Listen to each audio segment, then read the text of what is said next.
की शुरुआत कर दिया हड़प्पा से पता के लोगों के साथ। अच्छा चलती है कन्याओं के हॉस्टल के पास। आए आए आज लैंडिंग को करवाते हैं प्रपोज की तेरे को क्या बात कर रही है? ऐसी बात कर रही है हमारा हाय मेरा बच्चिया। अच्छा निकल के विश्वविद्यालय से चल दिए चिराग के घर। बाबू मैं आपका अपना नहीं हूँ। बोलो नहीं, आप मेरे को बोलो मैं आपका अपना नहीं हूँ। हाँ बैगन।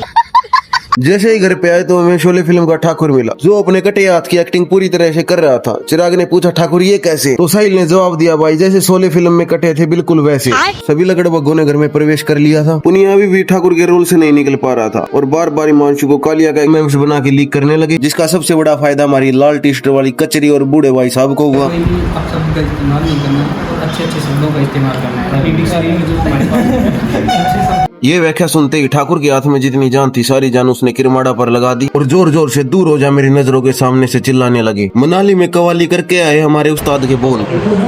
ये देखे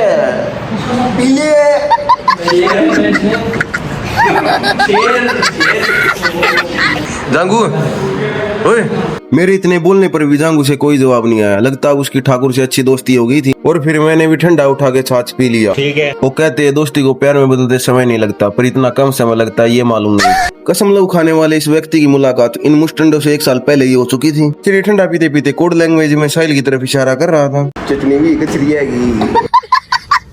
मैं फूलों की कलियों पर लेटा लेटा फूलपति की बातें सुन रहा था, जिससे मुझे ये ज्ञात हो चुका था कि फोन किसी पुरुष महिला मित्र का है। ठाकुर के दोनों हाथ वापस आ चुके थे। कालिया को खाली हाथ लौटने पर उसे हमारे मुस्टंडे ग्रुप में भेज दिया गया था। कोमल हाथों का स्पर्श पाकर मेरी आंतड़ियां खुशी की लहर में लहरा चुकी थी, पर ये नौजवान कब मेरी आंतड़ियों में बाण मार दे इसका मेरी आंतड़ियों को भी पता नहीं था। पंडित लक्ष्मीचंद की बुक पढ़ी तो मुझे दुनिया के बारे में ज्ञान हो चुका था। या दुनिया नाग बिना फण की तू इसकी गेल लहराओ मत ना। ये लाइनें पढ़ते ही कमरे में 2 फूल लहराने लगे। लड़कियां नहीं मिल पाने पर लड़के ही आपस में दोस्ताना कर बैठते और दोस्ताना इतना गहरा हो चुका था कि बीच में जो आएगा उसको भी बाण मार दिया जाएगा। ये चेहरा देखने के बाद मुझे इन चेहरों में मासूमियत दिखाई देने लगी। नई पीढ़ी का दोस्ताना छुड़वाने के लिए मैं तरह तरह की किताबें पढ़ने लगा। प्यारे गुनाहों किताब मुझे मिल चुकी थी, जिसके आखिरी पेज पर लिखा था अपने काम से काम रखो। किताब को रखते ही किताब का जादू खत्म हो चुका था और दोस्ताना इतना मजबूत हो चुका था कि चिपकाले से या फेविकोल की भी जरूरत नहीं पड़ी। मामला इतना गंभीर हो चुका था कि पुराने बस स्टैंड से नाड़ी वैद्य को बुलाना पड़ा और पोम वैद्य ने आते ही इन दोनों को पहचान लिया। दोस्ताना भी पोम वैद्य को अच्छी तरह जानते थे और कहने लगे ये झुंगुर कहाँ से आ गया। दोस्ताना का प्रेम मिनटों में घंटों की तरह बढ़ रहा था, जिसे रोकने के लिए लोग भूख हड़ताल पर बैठने लगे, जिस हड़ताल में मैं और फूलो भी शामिल थे। तरह तरह की खबर उड़ने के बाद भी दोस्ताना को चींटी जितना भी फर्क नहीं पड़ा था। भूख हड़ताल पर मुस्टंडों ने घर का खाना खाना उचित समझा, जिससे भूख हड़ताल भी चली रही और लोगों का पेट भी भरा रहे।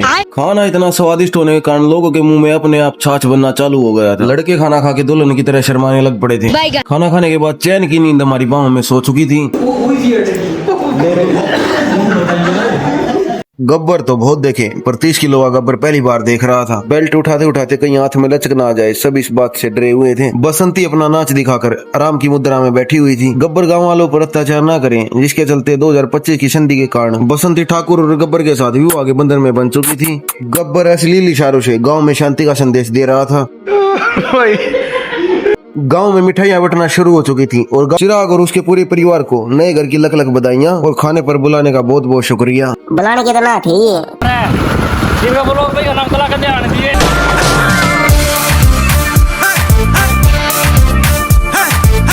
रोड पर आते ही कचरी हमारी मछला बन चुका था। भरी जवानी में उसको बैठने से दोस्ताना भी लंबे समय तक नहीं चल पाया। पोम वैद्य और ठाकुर के साथ निकल पड़े बसंती की खोज पे और मिलते हैं बसंती के साथ अगले व्लॉग में।